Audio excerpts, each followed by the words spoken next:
Howdy, everyone. John Pittman here, and I'm getting ready to do a movie review of the new Superman movie released in theater. I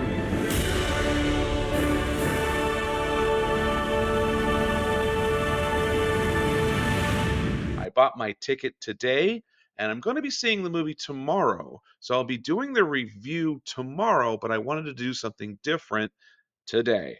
I wanted to talk about my history with Superman and what I'm expecting in this new Superman movie. Like, there are things in this new Superman movie that ought to be there, and if they're not, I might be a little disappointed, depending on how well they tell the story. So, let me give you a history of my relationship with Superman. I was born in 1986. You can do the math of how old I am now. And when I was first learning how to read, sure, I was going to school, but when it came time to recreational reading at home, it was comic books, namely DC comic books, specifically Batman and Superman comics. I would read the words on the page, and if I got stuck reading what was going on, my mom and dad would be over my shoulder, help me sound out the words, but it was putting the pictures to the words. That's how I learned how to read. So DC Comics hold a real personal spot in my heart. When I started becoming more fluent in reading, and I was reading comics more recreationally as opposed to reading it for the sake of learning how to read, it was 1992. And at around that time, DC did something in the Superman comics that was unheard of. It was a huge risk. And even then, DC was taking a huge chance on what they were doing story wise because in 1992 they killed Superman. It was a whole 4 or 5 comic book series starting with the Justice League, and then they had Man of Steel, Action Comics, and then ultimately Superman, its own comic book series. So there was a comic book issue every week, each with a telling of Doomsday the villain and Superman's fight with Doomsday, ultimately leading in Superman issue number 75, The Death of Superman. And it was a big deal. They had black armbands with the red S on it. The case in this comic book came in was a black case with a bloody Superman S on it. And even in like newspapers, they were talking about Superman in the comics has officially died. Of course, they brought him back later, but going through the process, we didn't have internet. We didn't have any connection with the writers. All we had, especially as a 6-year-old kid, was the comic book that was released and what was going on. I put the comic books down. I was like, well, they killed Superman. There's nothing to read anymore. They're not going to go anywhere with this. That whole story wrapped up at around 1993. At the same time, Batman the Animated Series on television was starting off and was becoming a huge hit. As I said before, I was also reading Batman comics. So watching Batman the Animated Series and comparing it with the comics was really special because it was kind of one of those, is the book going to be better than the movie? What kind of differences are going to be made? And I will say that Batman the Animated Series did a really good job staying so close to the original source material in terms of background stories, how the characters perceived each other. They didn't go too hokey with it like they did in a Batman animated series in the 70s. Like, they didn't go too Adam West with it. They were trying to go for that dark, what was then popular Frank Miller, Tim Burton Batman, and they really did a good job telling those stories. And if you watch Batman the animated series as much as you did, you basically were reading the comic book with a few changes here and there. The only really big change that I can think of right now that I have time for is Harvey Dent and Two-Face's backstory. In the comic book, Harvey Dent was a DA, which is true, the Gotham City DA, and he has acid thrown on him in court. Batman tried to save him and fails. That's why he's scarred on one side, and his other side is regular Harvey Dent. That's in the comic book. In the television show, the main gangster guy, Rupert Thorne, sets up Harvey Dent, and it's more of a story about multiple personalities than it is about just a DA becoming a villain, as it were. And the scarring is done not through acid, but through an explosion to Harvey Dent's face. So that was 1992 and 1993. Me being a Superman fan back then, as well as a Batman fan, I had no clue what to read after they killed Superman. So, much like watching Batman the Animated Series, I turned to watching the Superman movie starring Christopher Reeve. I loved Superman. I love Superman 2. Superman 3 gave me nightmares because of the nightmare fuel that Superman had. And then there was Superman 4, A Quest for Peace, which we only talk about when it comes up in conversation. The movie's absolutely horrible. It wasn't until 1996 when Warner Brothers started their own television channel and they started their own section called Kids WB, where they started pulling Batman animated series away from Fox Kids and they put it on their own television station and they expanded it into a fourth season, I believe, because it started coexisting with Superman, the animated series.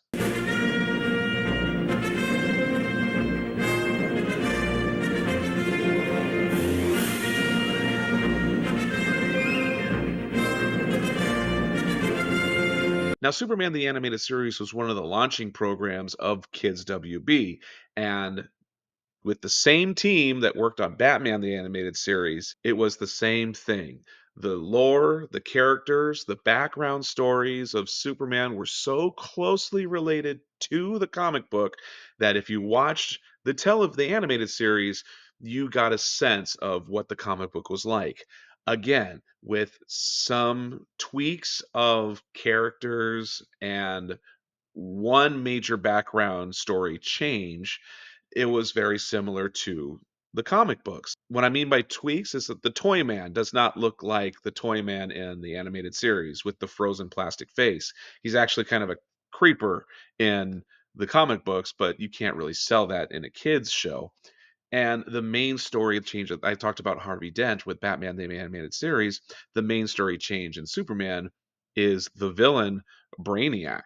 Nowhere in the comics, unless they revised it since 1998, nowhere in the comics was Brainiac part of Krypton, whereas in Superman the Animated Series, Brainiac knew Krypton was going to explode, but decided not to tell the Kryptonians what was going to happen because he knew this was kind of the beginning of Brainiac's mission of knowledge being more valuable if there is no record or if he contains the only record of said population of said society. So Brainiac is one of a huge major villains. I came to find out later while watching Superman the Animated Series that Superman had come back and really he came back in the same year. There was about an 8 issue series in the comic books called World Without Superman, and then Superman came back, and there was an even longer series of the Force, the Reign of the Supermen. That's what it was.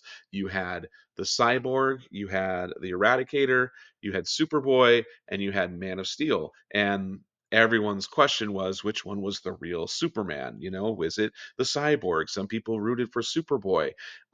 It wasn't Superboy. I'm sorry. Some people wanted it to be Superboy, but Superboy very clearly admitted that he was just a clone from Cadmus. So maybe it was the Eradicator, or maybe it was the Man of Steel, John Henry Irons, because maybe Superman's soul was reincarnated and his spirit was like the whole I'm the Man of Steel. uh he wore the S to honor Superman, but maybe he was actually Superman's spirit incarnate. There was a whole series and it turned out it was none of them. All that to say, I just wanted to show to you how well versed in Superman story I am. With all that being said, let's talk about Superman the movie.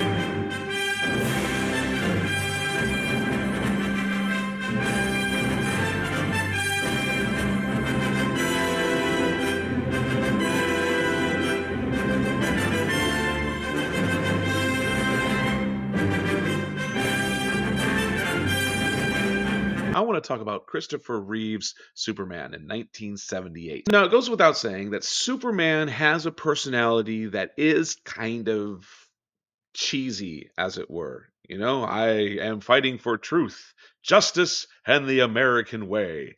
very Captain America like. But that's always been Superman's niche, right? That is why America loves Superman, because of those values. He's fighting for truth, justice, and he's fighting for whatever the American way would be in the decade that Superman is being read. In 1978, when the Superman movie came out, Richard Donner's directing and Christopher Reeves is portraying Superman. They really tap into that cheesy, over the not over the top, but that little hokiness of I never tell a lie, I am the perfect citizen, which Superman is supposed to be. That is always how he has been in the comic books, in the television shows, and even more so crossing over into the movies. Superman is supposed to be the beacon of light that people are supposed to look up to. He is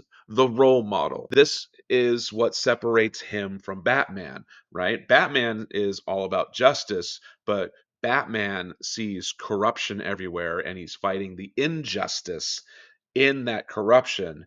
And whereas Superman is guiding people to become more like the American way.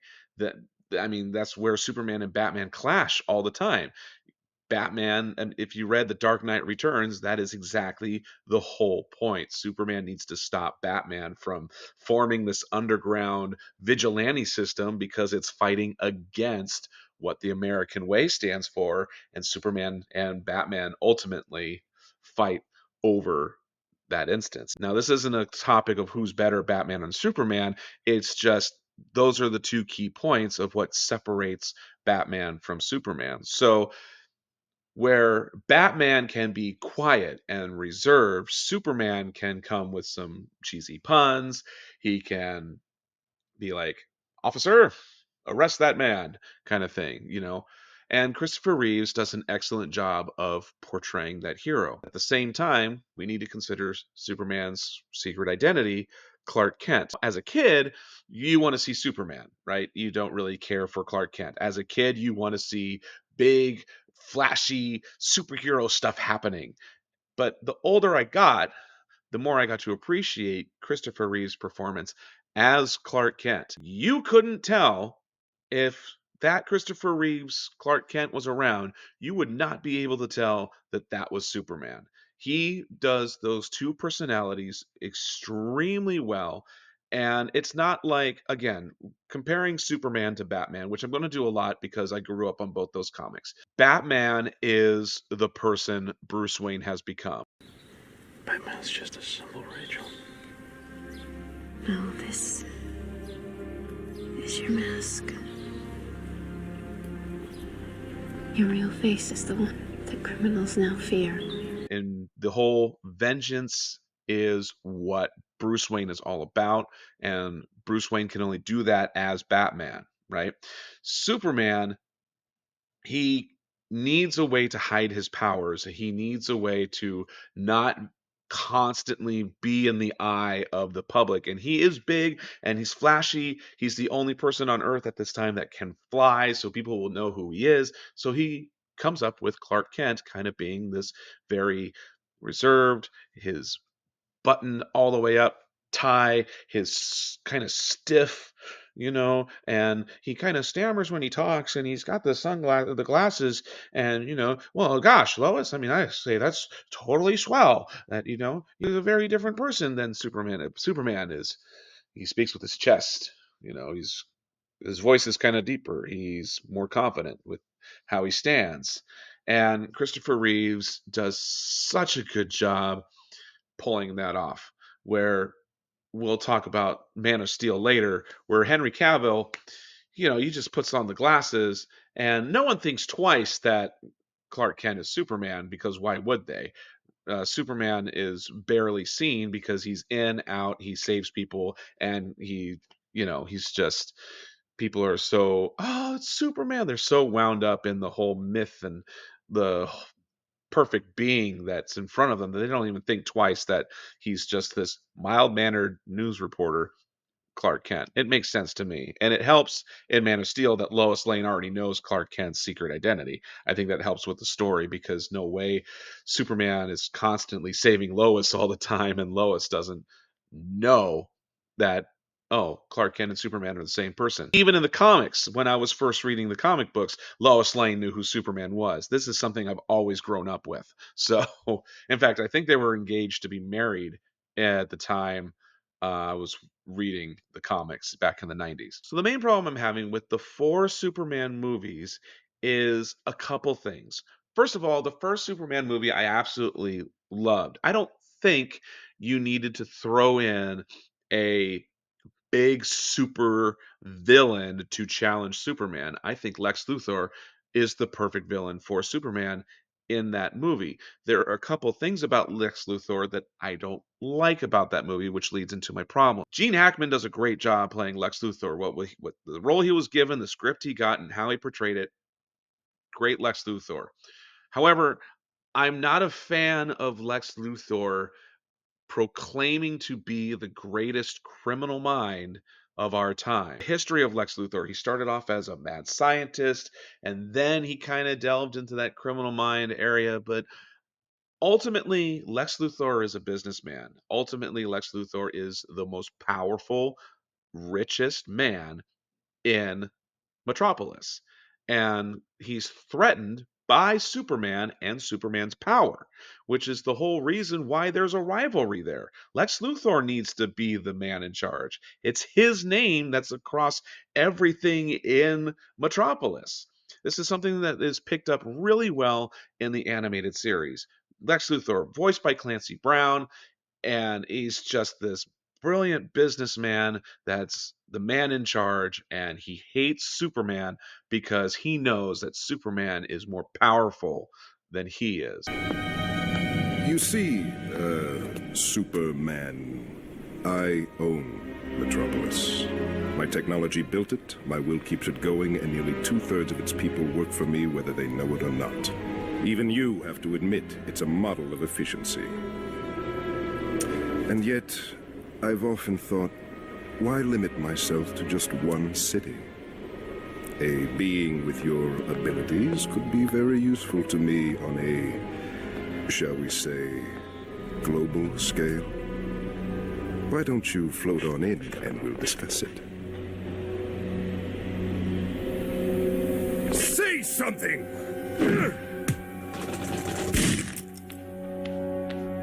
I'll be watching you, Luthor. Wait! I'm not finished with you! There is a jealousy there, and Superman is a threat to Lex Luthor. The other problems I had with Superman 2, 3, and 4, we saw Zod in Superman 1, and it makes sense to use Zod as the villain in Superman 2. In fact, we got three super villains that have the same powers as Superman. But so it makes sense having Zod be the villain in Superman 2. And then you get to Superman 3, and then for some odd reason, they don't dive into the Superman villains anymore. They create their own. They create the main bad guys create a supercomputer to outsmart all the computers in the world. And that sounds an awful lot like Brainiac. Why not just call the supercomputer Brainiac and make Brainiac the villain in Superman 3? I mean, Superman 3 is already filled with nightmare fuel when the computer sucks her up and they attach her. Oh god, I just can't. It's it's horrifying. And then Superman 4, The Quest for Peace comes out, and I mean the movie's bad to begin with, but the concept of we're going to have another villain that is going to be like Zod, but he's not Zod. It's going to be just like Superman, except he's Nuclear Man. And the movie, the reason why I don't harp on Quest for Peace is because that movie was more political than anything else. It was a political, personal movie that Christopher Reeves said he'd make only if they told this whole get rid of nuclear weapons thing. That was a big 90s story, and Christopher Reeves was totally against nuclear weapons. So he makes a Superman movie where he chucks every nuclear weapon in the sun, and then Nuclear Man is made, and now Superman is fighting Nuclear Man. It's almost like Christopher Reeves is fighting his own battle in Quest for Peace. I did like Superman 3, and I mean, you watch Superman 4. I especially like in Superman 3 when Clark Kent and Superman are fighting each other in the dump. It's almost like this internal battle is going on, and Superman needs to stop being bad because of the evil kryptonite. And it's up to Clark Kent to kind of remind Superman, "Hey, you can't be this evil. We have to be, the beacon of hope." And that's, I mean, Superman 3 is slightly underrated, but at the same time, I don't really care for it because of the villains in that movie. Well, that's a brief rundown of the Christopher Reeves Superman movies and how they meant to me, how I feel about them. They're great films to watch. I have a couple problems with them just because of how far away and how far removed they are from the comic. They have it's like they had this big bucket of stuff to pull from, and they're like, no, let's do our own thing. So then years later, 2008, Iron Man and Marvel start their Marvel Cinematic Universe, and Paramount is making all this money, and then Disney buys Marvel, and of course, Disney's number one rival, Warner Brothers, who's been making these DC movies, sees all the money that's being made with what's being done over at Marvel, that they kind of want their own piece of the action. They realize they have a set of superheroes that they can build a whole world with. So let's start the Snyderverse. Superman, it gets first crack at this with the movie Man of Steel. And while a lot of people don't like Man of Steel because it's dark, it's grittiness, and because Superman kills the bad guy at the end, Superman and Batman are not 100% innocent when it comes to killing bad guys, okay? They're not 100% innocent in that. So if you look at the movie Man of Steel, keep in mind that not only are they competing with Marvel, and they have to make it more appealing for viewers because they don't want to just say, well, we're not going to see Superman just because Marvel did that thing. So they had to deal with that.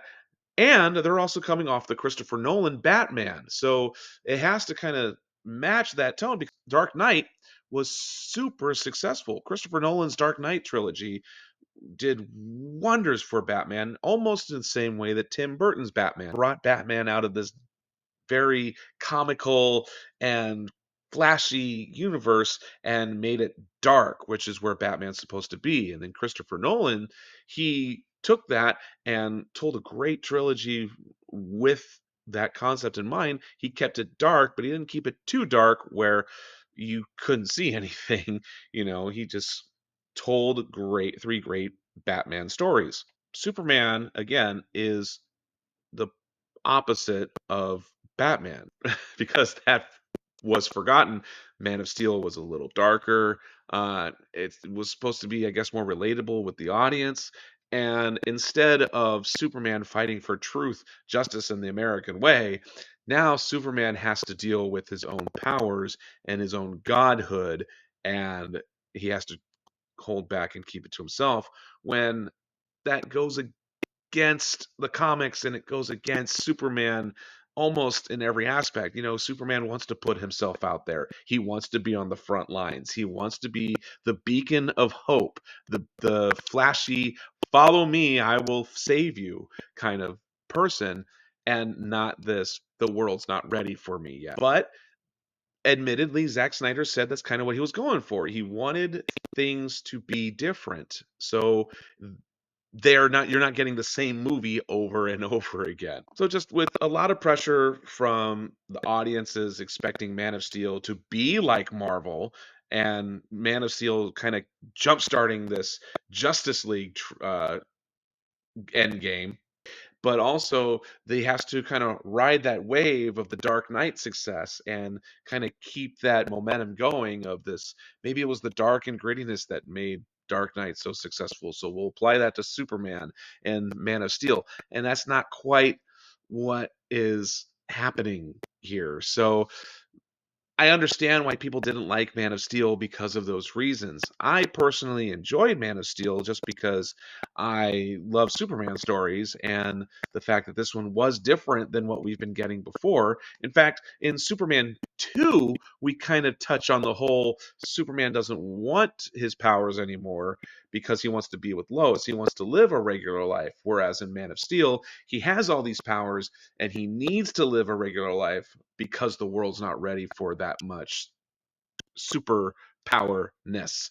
But at the same time, Man of Steel kind of fell into a couple of cliches that I didn't like. Like Lex Luthor is not even mentioned in Man of Steel, which is, I guess, the Dark Knight's way of saying we don't talk about the Joker until the sequel, so we won't bring up Lex Luthor until the sequel.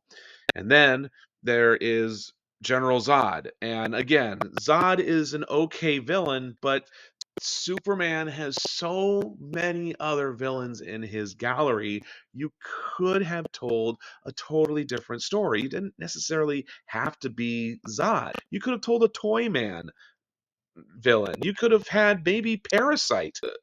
That would have been perfect for Man of Steel, the Parasite villain. Uh, One man, Superman, Clark Kent, is fighting with his own godhood, and then there's Parasite who sucks the power from Superman and wants to become like Superman in terms of godhood. So that would be a perfect story, but no, we got Zod, and we had like a very, everyone didn't like the fight scene between General Zod and Superman at the end. Oh, they caused so much destruction and they caused so much damage. Yeah, that was the point.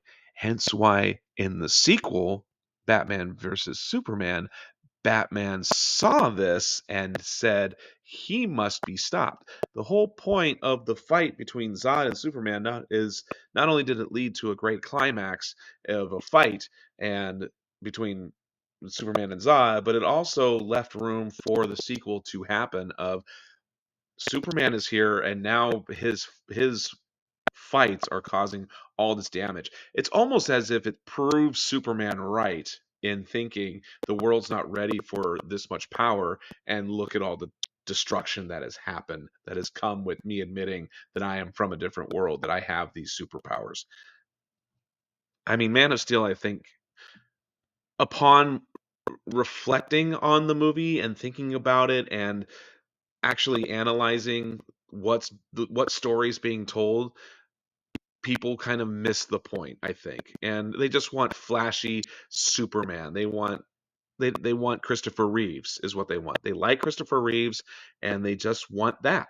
With all that being said, I'm going to be seeing Superman tomorrow. The 2025 movie Superman, directed by James Gunn. And I have here a list of things I would like to see in this Superman movie. And a couple of these things I know are in the movie. I just hope that they stay that way. For instance, my number one thing is I want to see Lex Luthor be the billionaire.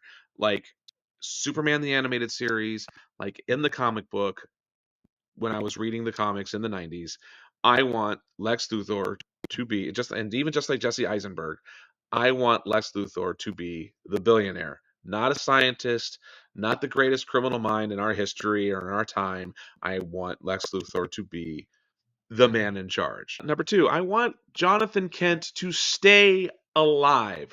For whatever reason, in the Christopher Reeves movie and in Man of Steel, they kill off Jonathan Kent. They don't need to kill Jonathan Kent. In the comic books, they didn't. In fact, in the comic books, it's Jonathan Kent that brings Clark Kent or Superman back from the afterlife after the whole, like towards the end of Funeral for a Friend series. Okay, it's Jonathan Kent that brings Superman back. And in Superman the animated series, Jonathan Kent is there. And it's for Superman, it's good for Clark, it's good for Kal-El to have that father figure at home, as well as it is for him to have that father figure in Jor-El. Jor-El can't live like a human on Earth, but Jor-El can tell Superman and Kal-El, here's how you're going to be different from other people. And that's a good source to have of that connection. Which is why Marlon Brando and the Fortress of Solitude is very important for Superman. But Jonathan Kent is Clark's father at home, teaching him the moralities of humans, the American way, and truth and justice. All those things that Superman's fighting for. He may get some from Jor-El, but ultimately it comes from the Kent family. It comes from Jonathan and Martha Kent. And Jonathan Kent is Superman's heroes. There's a couple times where Superman Clark Kent freely admits Jonathan Kent's my hero because of the things he's been through and what he's taught me. I mean, there's just great things. Jonathan Kent does not need to die. He needs to stay alive. I want to see, and I know we're getting this, but I want to see villains other than Zod. I don't even want Zod mentioned in this new Superman movie. I want to see villains like Lobo, Metallo, Darkseid, Parasite, Hank Henshaw, the Cyborg, Toyman, Mr. Mixie you know, those kind of.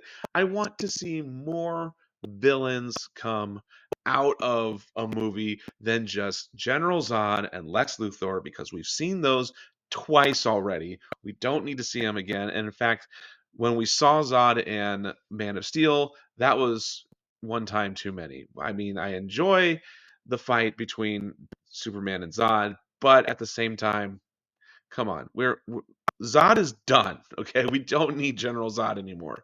I want to see Superman lean more towards like Christopher Reeves, but not completely because Christopher Reeves is hokey, cheesy, fun Superman. And although we do want a different Superman, right? We want him kind of leaning in the direction of Christopher Reeves and not so much so in Henry Cavill Superman, not Cavill's portrayal of Superman, because what's written on the page is different than the portrayal, right? So again, people didn't like Superman not because Henry Cavill played Superman. They didn't like Superman in Man of Steel because he was holding back and not wanting to be Superman, essentially.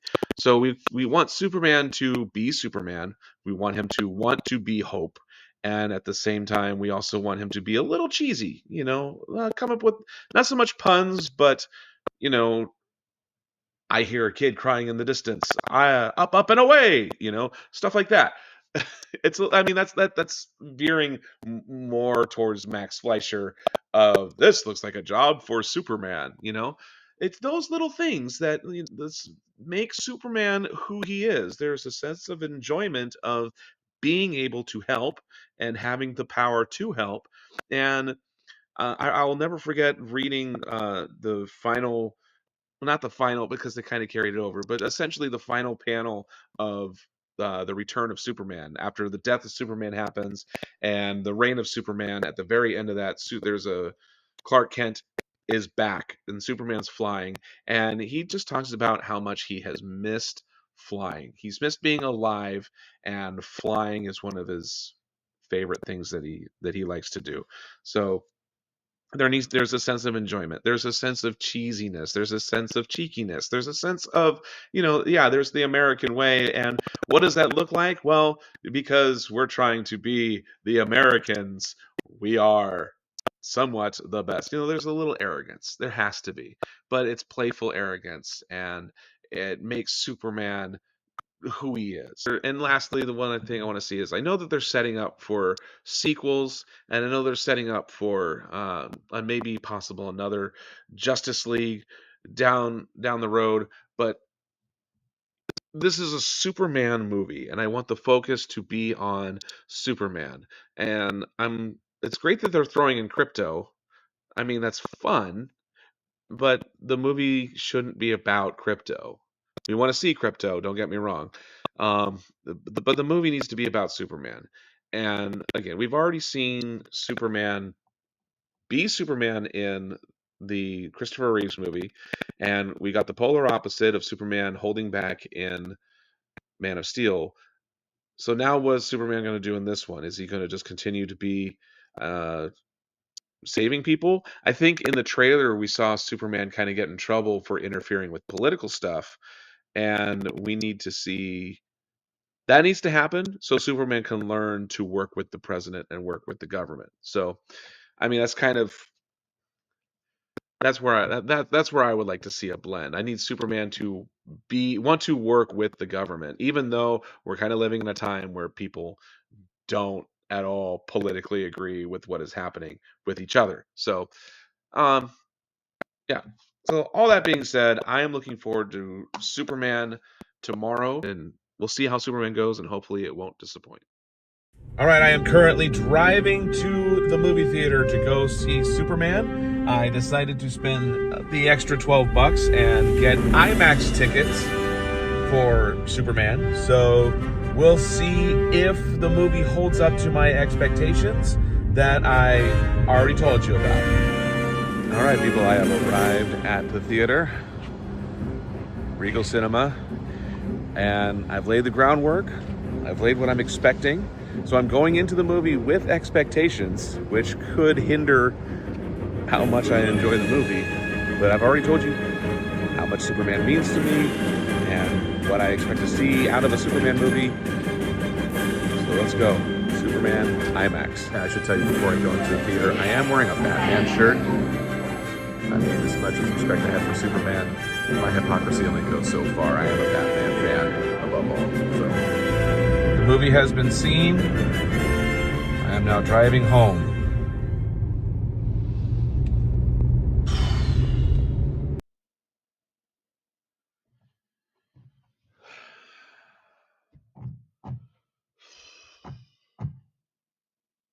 All right, let's get into it. If you made it this far in the video, you already know how much Superman meant to me growing up. All the comic books I've read, the movies I've seen, and thinking that Superman, the animated series from the 90s, is the best thing Superman out there. And I will admit, I had high expectations for seeing James Gunn's Superman. We've had two Superman franchises before to learn from, and so I'm thinking James Gunn is going to write an epic Superman movie for all Superman fans to love. I even made a list of things that I want to see in a Superman movie. And, well, let's dive into it. And I will mention that will probably be spoilers. I will try to phrase it in such a way that doesn't spoil the actual moment. But I will say that there is possible spoilers up ahead, so view at your own risk going forward. So the first thing I mentioned is I wanted to see Lex Luthor be a billionaire that is threatened by Superman's power, and that is exactly how Nicholas Hoult portrayed Lex Luthor. The whole premise of the movie and the whole plot of the movie is Lex Luthor wanting to kill Superman no matter what the cost is. Okay. He even explains in the movie why he's doing what he's doing. And the whole premise really boils down to he is intimidated by Superman and his power. The second thing I wanted to see was Jonathan Kent stay alive. And I called Jonathan Kent Clark Kent's hero, and that even though that Clark Kent has Jor-El as his maternal father, and there's that connection that Jor-El tries to have with Kal-El, Jonathan Kent is the one that shows Clark Kent the moralities and the truth, justice, American way kind of thing, and great job. That was in the movie. So we're 2 for 2. I wanted to see different villains other than Zod and Luthor. And fortunately, we did not get General Zod. So I was very thankful that they didn't even hint at Zod in this version of Superman. We still got Lex Luthor, and Lex Luthor being the main villain. They're rebooting the franchise, and I think I can forgive them this one time. Like if the next movie is going to be Lex Luthor heavy, then I'm done. I'm throwing in the red cape, as it were. That's actually not bad. I'll allow it. And lastly, I wanted to see Superman as kind of like this cheesy, pun worthy kind of guy, up and away. And he wasn't that in this movie because it was really hard to write. So this was kind of an expectation I wasn't expecting to see. It's just something I would like to have. And as much as Henry Cavill was a great Superman and this new guy, uh, Christopher Reeves is the one who can pull it off the best. The cheesiness, the hokiness, the genuine, authentic, I'm here to save you and tell the truth, Superman. That is Christopher Reeve, and that would be comparing apples to oranges. Christopher Reeve is just a perfect Superman, and it's hard to compare other performances after that. So I wasn't expecting a lot of cheese. I wasn't expecting a lot of Superman candor. There's some punchlines and some jokes that Superman has here and there, but it didn't quite match what I'm talking about. But there's still a little playfulness there, and again, I wasn't expecting that in the movie just because Christopher Reeves perfected it into an art form. So that wasn't in the movie. I wanted it to be in the movie as an expectation, but I also wasn't expecting it at the same time. So it's kind of one of those, if you get it right, you get it right. If not, I won't fault you on it. Cut, print, check the gate, moving on. So that's what I wanted to see in a Superman movie. Now that I've seen the Superman movie in IMAX, mind you, I could tell you what I think about it. Now, the reason why I bought the ticket in IMAX was just because it was an extra $12 and I wanted to be fully immersed in the Superman world. Okay. I went into this movie again, knowing that I had high expectations for it. So I gave Superman every shot I could, seeing it in IMAX. I don't like seeing 3D movies, so I didn't see it in 3D, but I saw it in IMAX with surround and with a good audience. So I couldn't have asked for a better movie experience than what I paid for. The movie itself, I don't, again, I'm not going to go into major spoilers here, but there might be some things that pop up in what I say, and I don't mean them to be spoilers. So, again, proceed at your own risk. But the movie itself did not feel like a Superman movie. In fact, there are a lot of times in this movie I felt that Superman was just a secondary character in his own film. Okay? We have the Justice Gang, as it were, right? With Hawk Girl, Guy Gardner, and Mr. Terrific. And they play a pretty heavy role in the movie, which I think is great because Superman helps them out. In fact, they kind of they don't expect it, but they kind of are relieved when Superman enters the field and they're fighting a bad guy. It's like, okay, well, Superman's here, great. We know we're going to win this one, right? And there's even a scene where they're fighting some alien in the background. This is in the trailer, by the way, so it's not a spoiler. They're fighting some alien in the background, and Superman's having a conversation with Lois, and Superman's just like, now they got it. You know, I don't need to. I don't need to fight them. I have other things on my mind right now. The reason why I'm bringing the Justice Gang up and talking about this because, in my opinion, Mr. Terrific had a bigger role in this movie than Superman did. Mr. Terrific has the best scene in the movie. Mr. Terrific has the best lines. Mr. Terrific is just a genuinely well written, better character than Superman. Nathan Fillion. I wanted Nathan Fillion to play Hal Jordan when the Green Lantern movies came out. So now here he is playing a Green Lantern. He's playing Guy Gardner, but Nathan Fillion was a perfect Guy Gardner.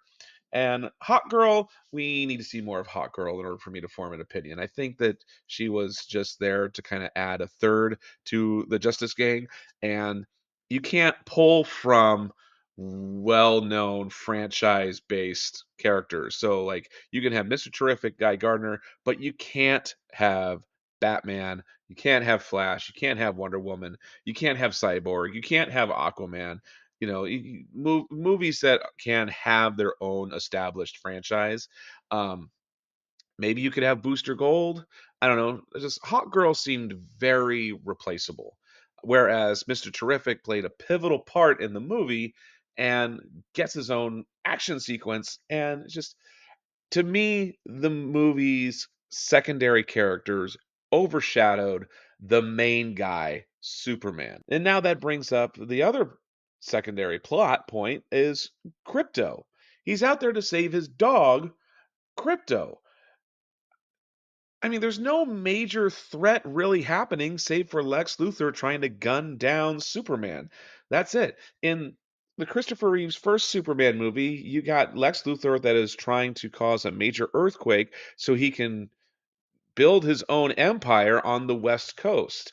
I mean, that's a huge threat, and it takes Superman because he launches two missiles, right? It's a super plot from a great villain, And it takes only Superman that can even not only stop the missiles, but prevent the earthquake from happening. And I got a lot of that vibe from this movie. When you see the movie, you'll understand what I'm talking about. It's just like there's this vibe of we've seen Superman do this in a previous film, and I don't know if this is the way you want to go about it.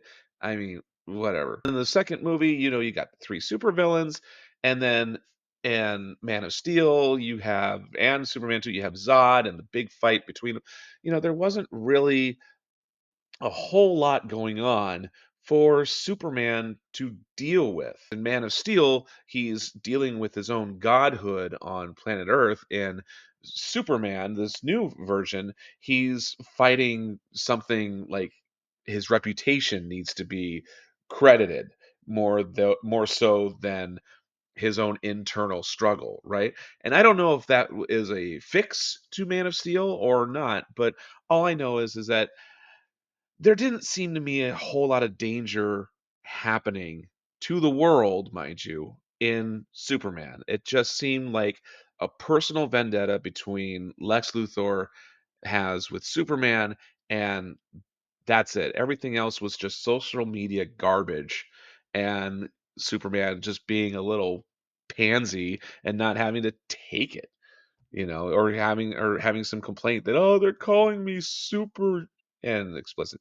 I don't like that, and it's just it doesn't have a Superman-esque catastrophe like we saw in the first Superman movie with Christopher Reeves, like we saw in Man of Steel, and even Batman v Superman: Dawn of Justice. There's a big monster that needs to be fought, and Superman kills himself because that's the only way to defeat Doomsday. That's how, you know, catastrophic I'm talking about.